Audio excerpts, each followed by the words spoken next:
Well, it's good to be with you again. I really want to be able to share with you something of the wonder of our sexuality. The virtue that we're looking for here is the virtue of chastity. And I want to remind you, I'm speaking to young men.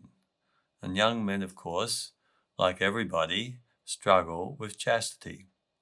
Chastity, we understand to be the right ordering of our sexuality according to the plan and purpose of God for our particular state of life. So every state of life has a challenge to it, whether you're a single man, married man, or a celibate man. Each one of us has to come to chastity, where we rightly order our sexual drives that are given to us by God. So the first thing is to appreciate the gift of your sexuality. This is a beautiful gift, a wonderful and powerful gift that's given us by God. It's a gift given for the sake of relationship. It's a relational power for developing interpersonal relationships and commitments to others. All of our relationships have a sexual dimension. It's really integral to who we are as people, as a person. It's a dimension of all that we engage in with other people. So it includes the qualities of like sensitivity, understanding, intimacy, openness to others, compassion, mutual supportive relationships, all of that. So sexuality is the physical and the physiological grounding of our capacity to love. So it's all geared towards loving in the genuine way according to the mind and purpose of God for our particular state of life. So we can distinguish then between our sexuality, which is a fundamental dimension of our personality and involved in every relationship, and sexual acts. There's a distinction that needs to be made. You see, I may never engage in sexual acts because, after all, I'm a celibate. I may never engage, and I hope I don't engage in sexual acts as such, but I'm still a sexual being. And you who may be intending to get married, you hopefully will refrain from sexual acts until that time, but you're still a sexual being, and your sexuality needs to be fully integrated into who you are as a person. So that's what we're talking about here. I want to talk about three dimensions to our sexuality. The first is the genital dimension. That's like the physical drives that we feel so pressing at times, especially as men. And the second one is like the affective dimension. That's more the emotional dimension of our sexuality. And the third one is the more spiritual dimension, because we are spiritual beings, and that involves our mind and our will. So in this particular talk, I'll only be focusing on the genital dimension, but then later I'll enter into discussion about the affective dimension and the spiritual dimension. So what do I mean by the genital dimension? Well, it's what we feel strongly, what young men feel extremely strongly, a whole range of urges, fantasies, dreams, physical attractions that can be very confusing and overwhelming in intensity. So that comes spontaneously. You know this only so well, young men. It's totally unpredictable. You can be aroused in an instant, and often it includes an erection that can be sometimes almost embarrassing. You can be relating with a woman in a normal way and then feel immediate chemistry with an explosive physical desire. That can happen. So how do we manage this? As men, we're very aroused, especially by what we see, visual stimuli, and also by touch. For women, it's more, they are aroused in a way more by relationship and the promise of some intimacy. Whereas we're sort of physically geared, we're wired for this visual stimuli to just sort of hit us, and it strikes us, and we're turned on, as it were. So we have a deep reservoir then of raw sexual energy, if you like. that can be very pressing in its demands and unpredictable as to when it breaks out upon us, right? And so we need then to be thinking about how do we order these arousals so they don't lead to inappropriate genital expression, right? Like what I mean by inappropriate genital expression is things like masturbation or sexual intercourse outside of marriage or indulging in lustful fantasies, that sort of thing that can happen so quickly in our lives. So how to manage all this, Now, there are some inadequate ways of trying to manage it. Sometimes guys can actually be afraid of the urgency and the power of these drives. And so they repress them, that they push them down into the unconscious, acting as if they did not even exist. And maybe even thinking that these feelings are dirty because maybe some wrong religious ideas were put into them where they thought they were dirty or wrong, and sex is dirty. And so it becomes like a volcano deep within the person that at some time or other is going to sort of break out. And all of a sudden people get a great shock and you get a shock yourself because it causes havoc when it breaks out in ways that you didn't expect. So repression is not the way to go. And then on the other hand, sometimes young men can be aware of unwanted drives and in a sense hate yourself for it, and panic in regard to them and wish they could just disappear. You just want to deny their existence, as it were. And you say to yourself, oh, if only my sexual urges would just go away, then I could be holy. So we sort of feel that way. But it's actually important to be glad that you're a man. It's important to welcome your sexual drives. It's important to feel and know the awesome power of being a man and then being able to use that power well for the glory of God. It's God-given. And so you need to make friends with your sexuality, not to sort of see your sexuality as an enemy. It's a wonderful gift. But with this gift, of course, comes great responsibility, how to manage it well. That's the issue, isn't it? Another way of trying to cope is simply to give in to these passionate desires because you feel it's all too much. So you act out in masturbation or sex with your girlfriend or fantasize madly. It's a mistake in thinking that somehow or other your inbuilt control system is not strong enough to equal these forces that are coming against you. And so like a dam, as it were, the reservoir deep inside of all that energy, you feel it has to burst, that there's no way I can regulate the flow of this thing, right? But that's a lie, of course. And the enemy likes you to have that lie because he gets you into wrong situations with that lie. They are unpredictable. They are sometimes quite compulsive, and they can seem too hard to resist. And so you just want to give in and be done with it. So you become a victim of a fallacy, a lie, really, that I think many young men suffer from, and older men like me can suffer from it too. This fallacy that we must inevitably act on what we feel.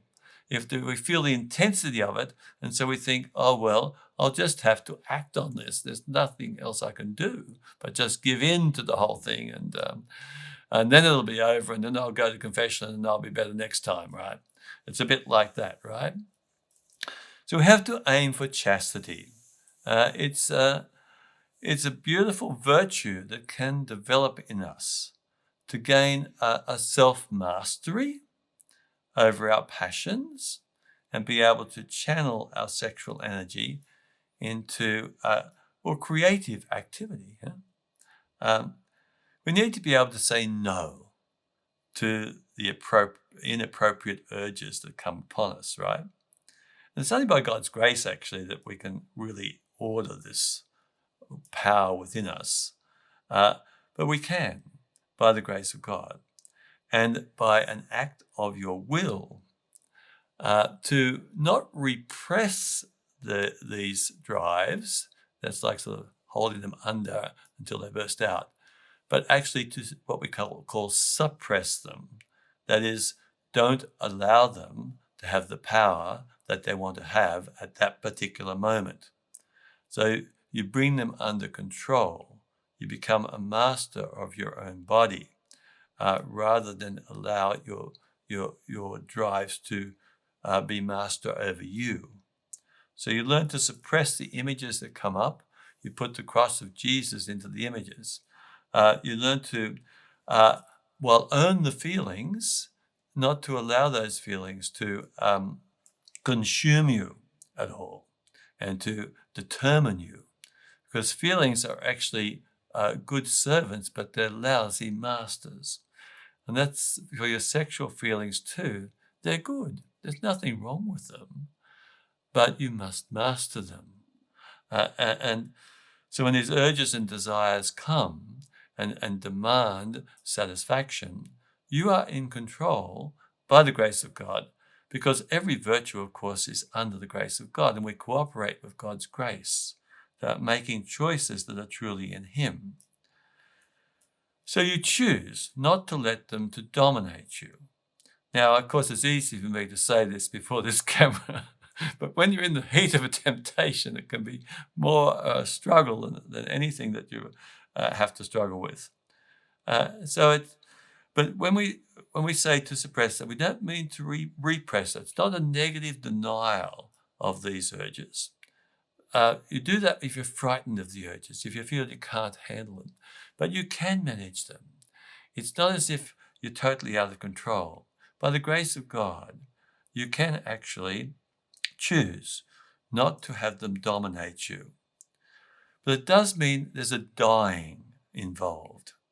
St. Paul said, you cannot belong to Christ Jesus unless you crucify all self-indulgent passions and desires. Now, the operative word is crucify, right? So there's a certain crucifixion, there's a dying involved, a self-denial involved here that you can't escape if you want to go the journey with the Lord. If you want to be a disciple of Jesus, you have to die to yourself. Anyone who wants to be a follower of my Jesus, must lose himself. And anyone who wants to gain himself, then that's not going to work. He must lose himself. That's like be willing to die to yourself, because it's all selfishness. You see, it's a selfish urge. It's I want it for me now. I must have it. And I'm hungry for it. Right? That comes up very strongly within us. And so we have to be able to say no in service of a greater yes, right?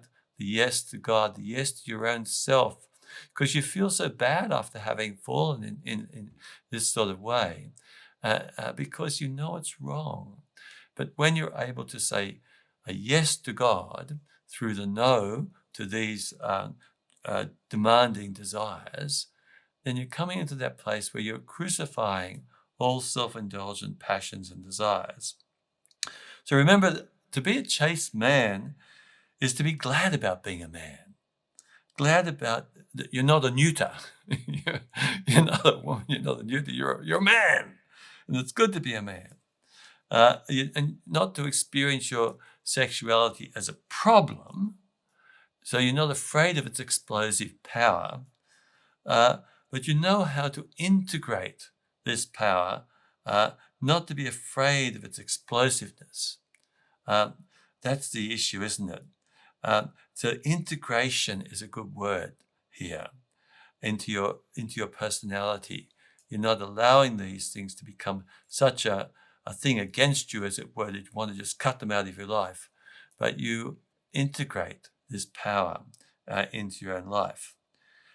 And so you don't use the power to get what you want when you want it, because that's lust.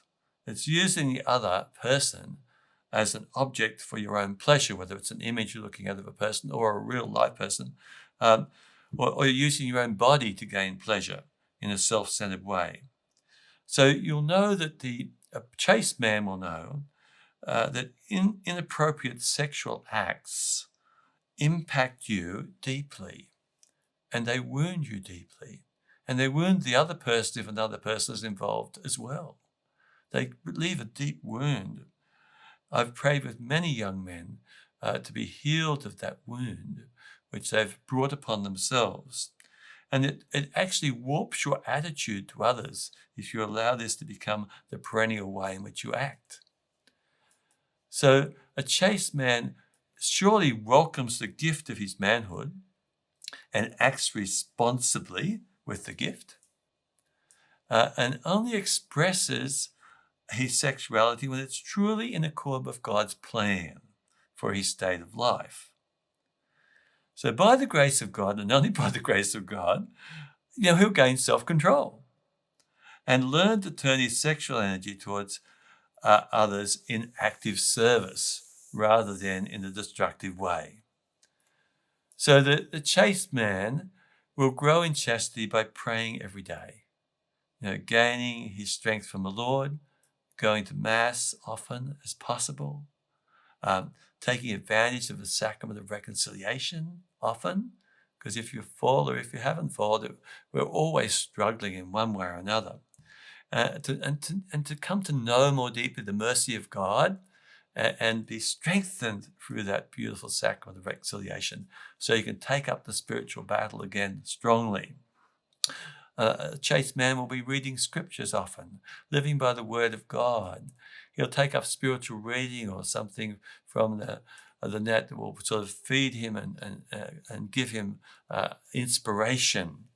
And he'll be practicing custody of the eyes. This is a classic one because, the visual stimuli is really big. So obviously, he'll starve himself from images on his devices that are going to sort of bring about lustful responses. And we'll talk about that later in this series. He'll be refusing to look at women with lustful eyes. And when he sees a sensual-looking woman, won't go for a second look.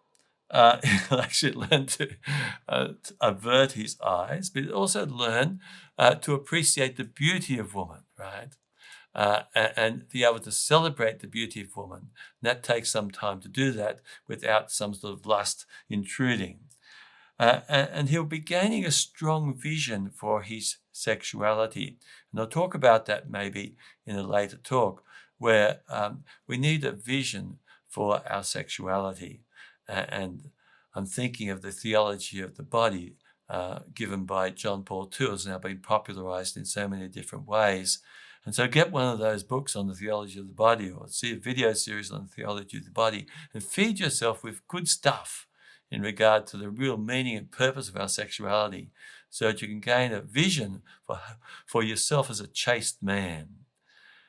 So, my friends, it's good to talk with you about this because I know it's such a very particular thing in your life. And the next talk will be about the affective dimension of our sexuality. And also, I think it will also include the spiritual dimension of our sexuality.